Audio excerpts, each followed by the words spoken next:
All right, good morning, people of YouTube. So we are back again today with probably my favorite deck to come out of EX4. This is going to be Bunny Alliance. So this deck has an insane amount of versatility in its plays and just a lot of different things that it can do when progressing up its lines. There are a lot of ways this deck can combat a lot of the strongest threats in the format, and I think this deck was heavily underrated when we were coming into this format for the English metagame.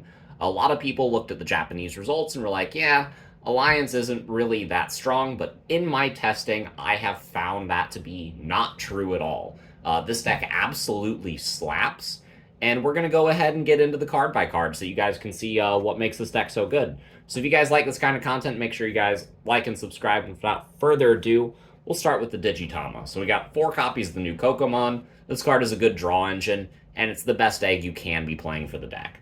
I want to find a 5th one because I am playing Mimi. But Kokomon just far outclasses everything that you could be playing in a 5th egg slot. So it's one of those things that not getting the Coco in your first couple mills or in your first couple eggs will set you back just a little bit. So I do really value just the 4 eggs for right now. So for the rookies, we got our 8 searchers in the 4 copies of the new Terriermon and 4 copies of the new Lotmon. They also have the inheritable that makes this deck really, really strong. And we got 4 copies of the new Terriermon Assistant. This is going to be one of our best pieces to use for our Alliance combo. And again, it has that really strong inheritable that lets us Digivolve for reduced cost. I think that inheritable is very, very important to the deck, which is why I wanted to play the full amount of these cards that I was allowed to. We do play 1 more Terriermon in that slot. We do play 2 copies of the Memory Blocker Terriermon. Having 14 cards that you can play off your Susie and Henry double tamer is really nice for consistency, and also having 14 rookies that you can evolve in the backs that you can constantly be promoting with Mimi is also really strong. So these are the 14 rookies that I do play in that slot. So on to the level 4s. We got 4 copies of the new Teruri, 3 copies of the new Wendigo, and 2 copies of the Black Mega Gargomon from the new set. So all of these have the same Alliance skill. What differs is their inheritable effect. I think Wendigo is really, really strong as a 3 of, but if you evolve it first, it doesn't really do much for you, right? Because it's recovering cards from your trash. So I think 3 was a perfect number. Teruri is really cool because it's inheritable to reduce DP, can kind of stack with the inheritable from the Antila, or with the Ruin mode if you decide to play this in your level 7 slot. So the Terurimon's inheritable is very, very strong, and that's the one that I wanted to be maxing out on. Black Mega Gargomon seems like it'd be the best on paper, but because of how it's worded, you have to already be in... This card already has to be in your sources in order to trigger this whenever you're suspending with Alliance. So it's a little bit clunky, and so that's the reason I'm only playing 2 of this. But the plus 2,000 boost that occurs until the end of your opponent's turn can be really powerful into matchups that have higher DP thresholds. So I do like the versatility in this in my level 4 lineup.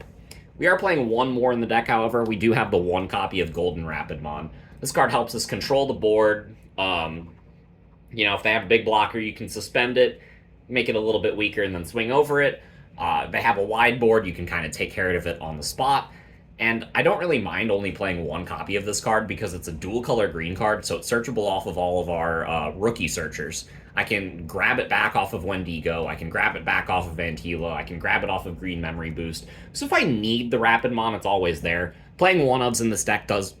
It's not really like you're punished for it just because of how much cycle you have in a deck like this and how much recursion you have because of the purple cards that this deck has access to.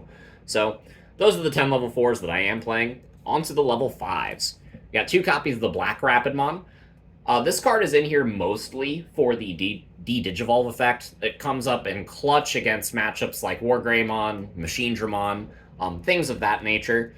The inheritable of Piercing is kind of clunky, again, kind of like the Black Gargomon, so that's the reason that I think this card wouldn't be any more of a 2 of.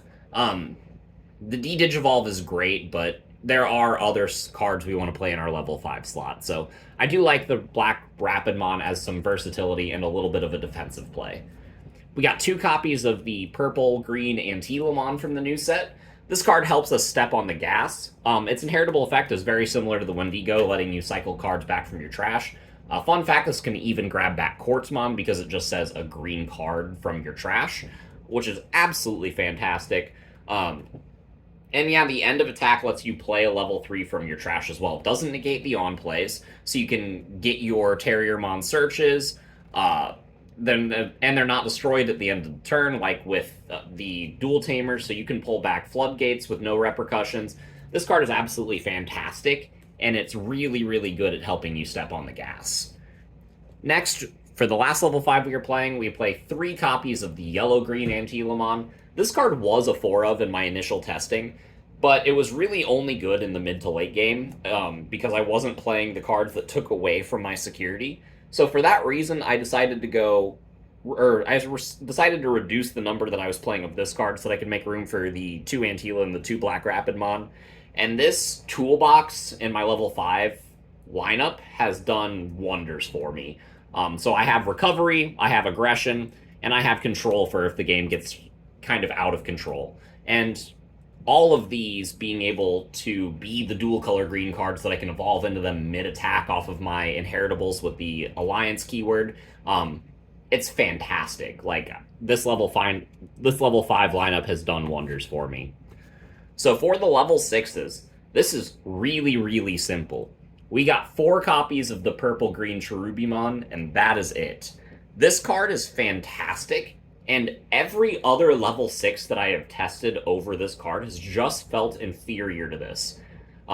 Anytime I drew like the yellow-green Cherubi, or the, like I tested Medieval Gallantmon for a little bit, that was really bad. I tested Venusmon, I tested a couple things in this slot, and Cherubimon just put on the most work. It was searchable, not only with my green boost, but all of my rookie searchers.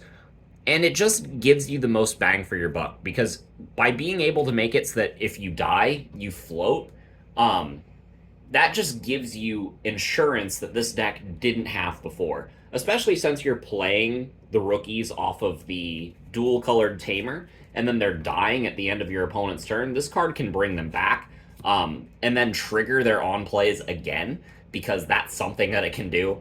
It's really, really good as a combo piece. It's cheap to evolve into, and the effect to linger by playing itself back on deletion, it just applies to the stack. So if you evolve this into Quartzmon, which we are playing 2 copies of, then they have to delete Quartzmon twice in order to answer it.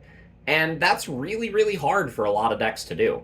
So, yeah, 4 copies of Cherubimon is the only level 6 we need. It is very searchable, and we can recur it off of all of our cards in the trash. For the level 7s, I am just playing 2 copies of the Quartzmon. I was testing the Shine Greymon Ruin mode, and I kept bottom decking it. It's not searchable off of any of our pieces, we can't recur it back, and it's really, really good, especially in combination with the Cherubi, because if you can get enough memory to keep it your turn and go this on top of the Cherubi, then you can get its windage evolving, swing, get its end of attack, it would blow up, and then it would play back, and then you have it set up again for next turn, which is cool, but it is really inconsistent. It's a very, very strong power play, and if you can make the room for it, I would. However, I do not have the room for it. I think every other card that I have tested in this list has pulled its weight more than the Ruin mode, and in the 2 locals that I've played with this deck, it has never come down even once. But the Quartzmon has won me match after match, so this is by far the better of the 2 options for your level 7 slot, in my opinion. Just because it is so searchable and because you can grab it back. And yeah, it's a phenomenal card, and it always will be. For the last 2 Digimon, we are playing a couple tech slots that have done me really, really good in testing. We have the 1 copy of Lylemon and the 1 copy of Calumon.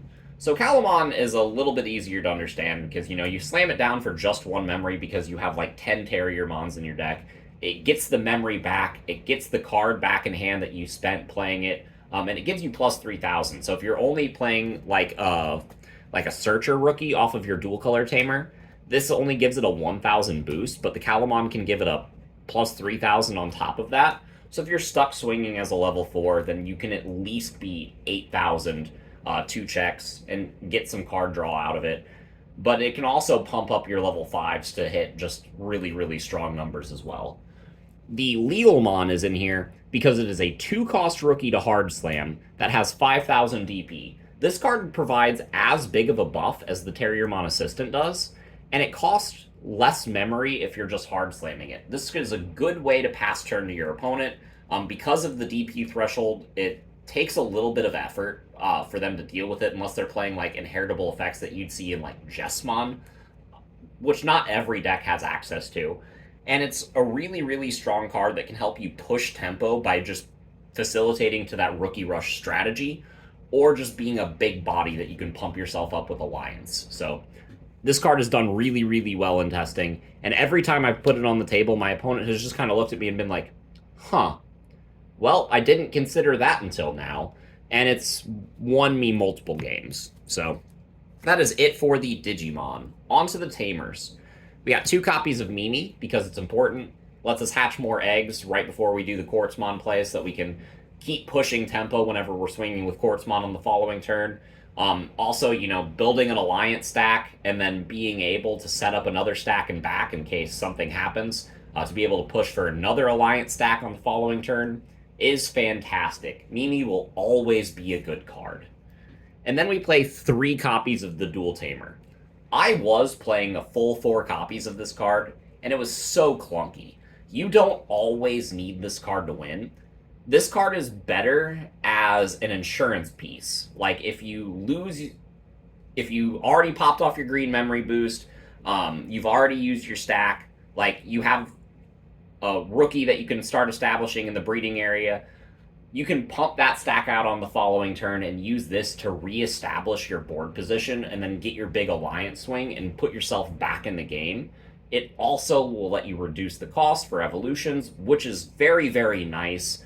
But this is not a truly fantastic card. Like, it's good, but it's not great. And for that reason, we're playing 3 instead of 4, because it is important to the combo, but you don't ever want to have more than one of this in play.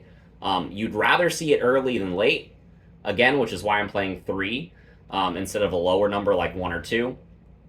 But you can make do without this card.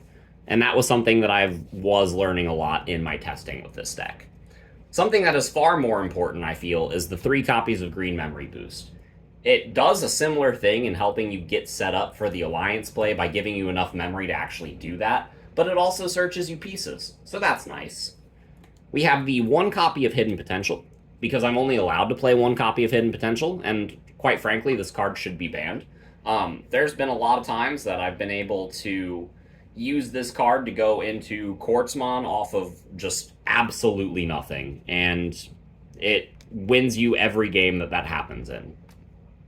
And the last 2 cards in the deck, the 2 copies of Heaven's Judgment, because this card was actually built to be used by Alliance Bunnies, and in this deck specifically, you can have like 5 colors in board because you have like the Calamon, the green, the yellow, the purple, and the black.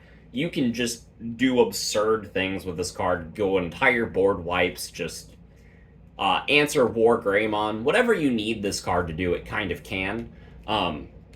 And for that reason, I wouldn't play any less than 2. But yeah, that's about all I have to say about the deck. If you guys have any specific questions, make sure you guys leave them in the comments down below. And without further, yeah, we'll see you guys in the next video. Bye, everyone.